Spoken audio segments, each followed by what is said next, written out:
Good evening, I'm Oni Tuzon, and this is PTV News Now. Tonight, we kick off the show with the Land Transportation Office after yet another 3-month extension to the previous deadline of January 31 this year to begin cracking down and rounding up public utility transport jeepneys. Traffic enforcers from the police, the MMDA, and designated officers and/or personnel from the LTO begin the roundup of public utility jeepneys not registered under government's consolidation program. This after the 15-day grace period following the end of 3-month extension lapsed on April 30. Soon, the triumvirate of LTO, MMDA, and PNP traffic enforcers will be busy flagging down suspected jeepneys on the road to check for compliance. Drivers and operators of legitimate or consolidated units are advised to put their franchise documents on the dashboard or against the windshield visible to traffic enforcers on the road and spare them the hassle of a pullover and document verification. More than 2 months after POTUS, Joe Biden ordered its construction in his state-of-the-address union, the Gaza Pier project is finally complete and ready to serve as shipments of aid by way of the Mediterranean. This far less sustainable and pricier alternative to cheaper but less viable land-based deliveries, given Israel's overly tight security, is good to go and all set for action and service. The loads of aid and humanitarian assistance will ship from Cyprus, then transferred to the Pier project and Causeway to be deposited in an onshore port facility built by Israelis southwest of Gaza City for immediate distribution by aid groups led by the United Nations World Food Program. Likewise, the United States Aid for International Distribution has confirmed its partnership with the UN World Food Program in delivering humanitarian assistance to Rubble City via the Maritime Corridor.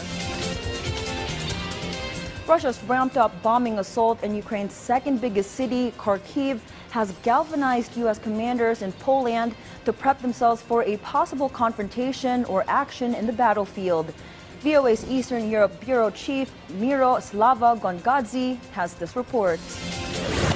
10,000 U.S. troops are on rotation in Poland, a NATO front line. This week, the 1st Cavalry Division of the U.S. Army assumed control from the 3rd Infantry Division for the Eastern European mission. The U.S. military is working closely with NATO allies to strengthen deterrence. In 2020, it reactivated its V Corps, enhancing command and control for U.S. allied and partner forces in Europe. Lieutenant General Charles Costanza, the commanding general of V Corps, who recently assumed leadership of the corps, says Russia represents a near-term threat to NATO. I think that there's a little bit of a misperception that we have time and that Russia's taken a lot of losses and it's going to take them a while to rebuild and reconstitute.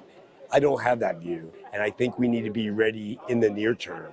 Ukrainian officials and Western open-source intelligence reports say Russia's losses in Ukraine have been heavy, with nearly 50,000 troops killed in action. But Costanza says Russian forces are swiftly rebuilding themselves, and while they are not as well trained as NATO troops, they have grown in size since the start of their full-scale invasion. We've also modernized, learning the lessons from fighting in Ukraine, which is going to be a problem for us in the West because Ukraine's using Western equipment, they are using Western techniques. Russia's learning how to defeat that. He sees a real sense of urgency for NATO to be ready. The Polish partners concur and express their welcome to U.S. troops. Poland has always seen Russia as a threat, but Brigadier General Fajkowski, commander of the Polish Army's 11th Armored Cavalry Division, says all NATO allies now recognize severity of that threat. Now, when Russia invaded Ukraine,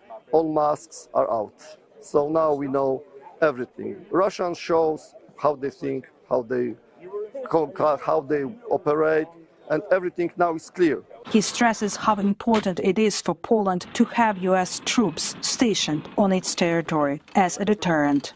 Have to be ready to show the Russians that, look, we are prepared.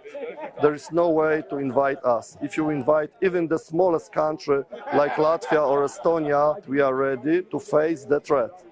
Polish military officials stress that throughout history and due to its geographic location in the heart of Europe, their country has often had to fight first. One reason, it currently spends almost 4% of its GDP on defense. The memories of Nazi occupation in World War II and Soviet domination in the period after taught Poland some painful lessons. Providing support for Ukraine now and helping train Ukrainian soldiers are signs that Poland is choosing to apply the lessons of the past wars to avoid suffering new ones. Miroslava Gongadze, VOA News, Bolesławiec, Poland.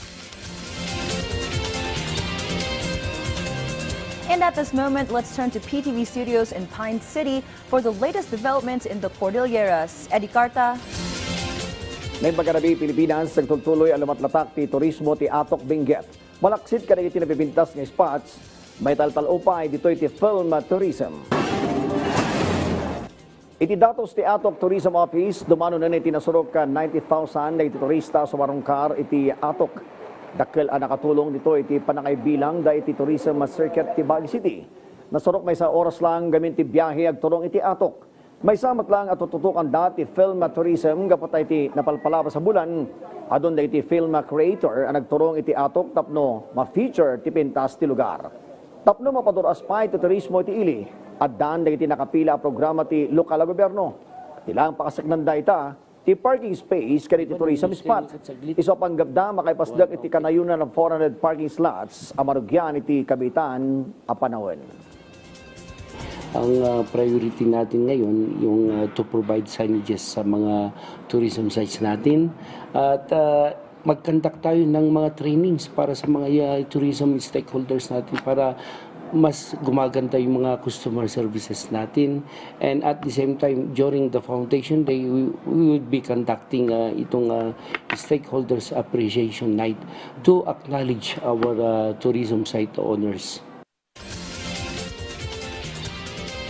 Sa Baliadamag, idolwan ni Bag City Police Office, City Director Police Colonel Francisco Balwan Jr. ti panakailukat ti Balik Alindog 2.0. Kaspasat ti programa, 50 ang napila caps a kwalipikado iti evaluation ti City Medical and Dental Unit ti makipasat iti weight loss challenge. Pasat pa iti programa ti Bag CPO City Directors Cup apakairamanan ti volleyball ken basketball competitions. Pasatan da ito'y dagiti police officers iti police stations 1 to 10, operating units, city headquarters, regional special training unit na Cordillera ken Cordillera Administrative Region Training Center. Panggap ti Balik Alindog 2.0 program, ang may talo ti physical fitness, spiritual ken mental well-being dagiti police. May patungpal dagiti aktibidad kalpasan ti duty hours dagiti police tapno saan ang mapektaran ti mandato dagitoy. Dagita dagiti damdamag manipod iti PTV Cordillera siya ni Eddie Carta na Imbag Arabi. This is Monique Tuzon wishing you all a restful night ahead.